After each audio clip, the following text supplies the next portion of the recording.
Hey everybody, welcome back to Sensei. And for today, I have a special treat for you guys. I actually have a fragrance in my hand that you probably know very well, which is Versace Man Eau Fraiche. Now, this is the fragrance that pretty much put that whole entire line on the map. And last year, Versace decided to release a flanker to that fragrance, which is Versace Man Eau Fraiche Extreme. Now, did you guys know that before these two came out, there was actually one beforehand, which is now long discontinued, and this one is Versace Man. So guys, if you'd like to know more about these fragrances, I'm about to do a head-to-head review of all three of these. I'm going to let you know what they smell like, and also, if you do like them, if you should pick them up. So guys, stay tuned, and let's see what these have.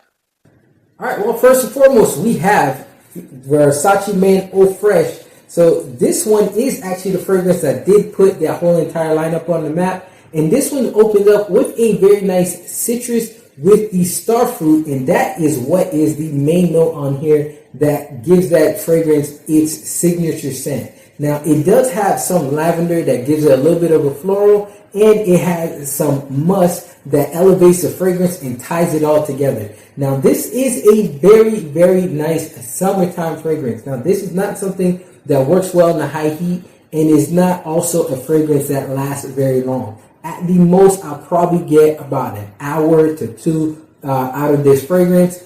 But one thing I will say is that once you do have it on, and you smell it, this thing smells amazing. There's a reason why there's such a cult following for it, because this smells really, really good. I do enjoy the smell of it. I do enjoy wearing it. In fact, you can see how much I have left of it, and that just tells you, out of all the fragrances I have, for me to have that much into a bottle, that means I really, really enjoy it. Now, one thing I will say is that this is not really an expensive fragrance. You can pick this up probably around like $70 or whatever it is for the same size. But if you don't want to spend that kind of money and you want to get something a little bit less expensive, now it's not cheap, but it is a little bit less expensive, you can pick up Mont Blanc Star Walker. Now, not the Star Walker Extreme. That is a completely different fragrance. It is just Star Walker by itself. The Mont Blanc Star Walker smells just like this one. I do own it too. I should have brought it down, but I did not. But I do own it too, and I did test them head-to-head with each other. I'll probably do a video of that later on. But they smell very, very identical. And as far as the longevity, they're pretty much identical on that part too. But Mont Blanc Star Walker, you can pick that one up, I think, for like $30, which is about half the price. A little bit less than half the price of this one. So guys, this one right here, very, very nice take on it. Lovely fragrance, something that's mass appealing for a reason. And this fragrance right here, that star fruit note, is just chef's kiss. So now let's move on to the next one. All right, next we have it is Versace Eau Fraiche Extreme. Now this one, the way it opens up is that it's a more of a citrus fragrance. It actually takes away from the originals that starfruit note that made it such an amazing fragrance that actually gave it the cult following. So I don't know what they were thinking when they made this one, that they took out the starfruit, but they just made it just of a citrus. It is a decent fragrance. It is like a nice citrus. It has some fresh aromatics to it. They still have that lavender to it, but it is more of a fresh citrus forward fragrance. Now, one thing I will give it to them is that now this one is an eau de parfum concentration, so it does last a little bit longer. It is not a beast mode fragrance. You probably get at the most 3 to 4-ish hours out of it, but it's not something that I'll say that it is like out of this world, outstanding type of fragrance. Now, one thing with this one is that right now, you can probably pick these up. They're probably around like $100 if you look at discount websites. Would it be something that I would recommend to pick up? Now, as far as for me, this one doesn't really tick any kind of my boxes as far as a fragrance. To me, it is more of it is there, but it's not something that is wowing to me. So as far as that, I would say probably wait for it to get a little bit cheaper. It most likely will get cheaper than Eau Fraiche because I doubt this will get the following that Eau Fraiche has. So I think Versace really dropped the ball on this one. It's not a bad fragrance, but to me, it's not a great fragrance. Now, as far as the dry down of this one, there's a lot of people that say that it does smell like YSL myself on the dry down. And I do get that. I do have a dupe of YSL myself. And one thing I'll say is that if you like the dry down of YSL myself, get YSL myself. It is much better fragrance than this one. There's no reason to get a half fragrance when you can get the whole entire thing from the beginning to end. So as far as this one, it is not really something I would say is full recommendable. As far as for me, I mean, if you want to, you can go to the store, try it out, and see if you like it. If you do, pick it up, and you'll definitely enjoy it. But for me, it's more of a fragrance that it's there, but it's not really my take on something that is a wowing fragrance like the Eau Fraiche, which brought out that star fruit that is completely different than everything else. And it is just a very, very nice fragrance. So, guys, let's move on to the next one.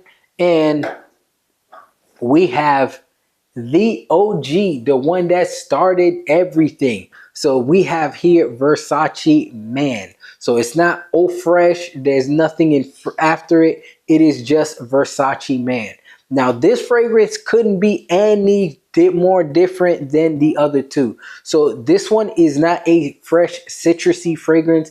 It is not a summertime fragrance. This one is more of, I would say it's, you can wear it year round, but it is more of a cooler weather fragrance.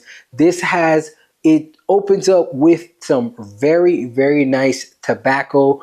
And the way it is, it's like, it has a little bit of like almost that Tonka type sweetness to it, but it's not very sweet. It is more of a leaf tobacco than it is kind of like that pipe tobacco that you get in something like, I would say, like something like you get in like Tom Ford's tobacco vanille. This is closer to the tobacco that you would get in Mancera's red tobacco, that darker type tobacco. Now, it is a very, very nice fragrance. The only thing about it is like this one has been discontinued for I think about like 8 to 10 years now. So if you do find them, you're going to pay a very good premium for it. Or one thing about it is that if it's a fragrance that has been opened and has a lot of usage like mine, that there's a good chance that the fragrance right now will lose its top notes, and sometimes it'll even lose its middle notes. And if it gets really, really bad, that it could even get to the point that the projection and longevity suffers so much that the fragrance pretty much almost smells like nothing. But if you do really, really want to get this one, I'll say definitely get a decant of it because they are very expensive if you were to get one. I'll say that what I would recommend is getting one that is sealed, like completely sealed in the box, in the wrapper. That way that fragrance has never been used before, and there's no light that's been introduced to the fragrance, and there's no air and oxygen that's been introduced to the fragrance. Now, because what happens is when you start spraying the fragrance, you get air that gets introduced in there. Now, Versace does macerate their fragrances, so you don't need to macerate Versace fragrances. They do macerate a little bit in your hand when you have them, but what they mostly do is the fragrance maturates.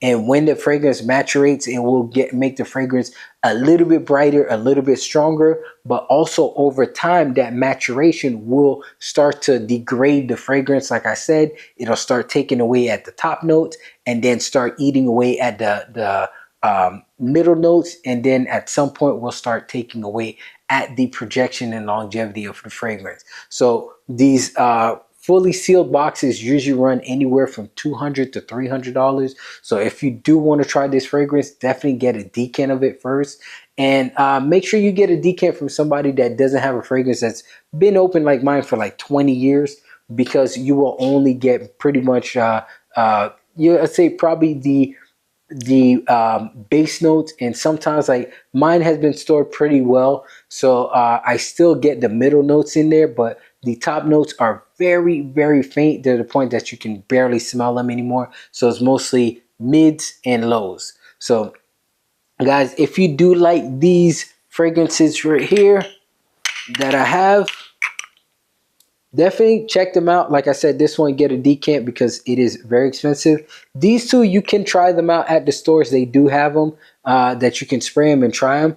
And if you like them, pick them up. But as far as my take on which one I like the most out of them, I'll say this one is very, very nice if I could get the entire scent profile. Being that I can't get the entire scent profile, I would have to put it as my number one would be the original Eau Fraiche, and dead last would be Eau Fraiche Extreme. So guys, thank you very much for watching my video, and I'm almost at 100 subscribers, guys.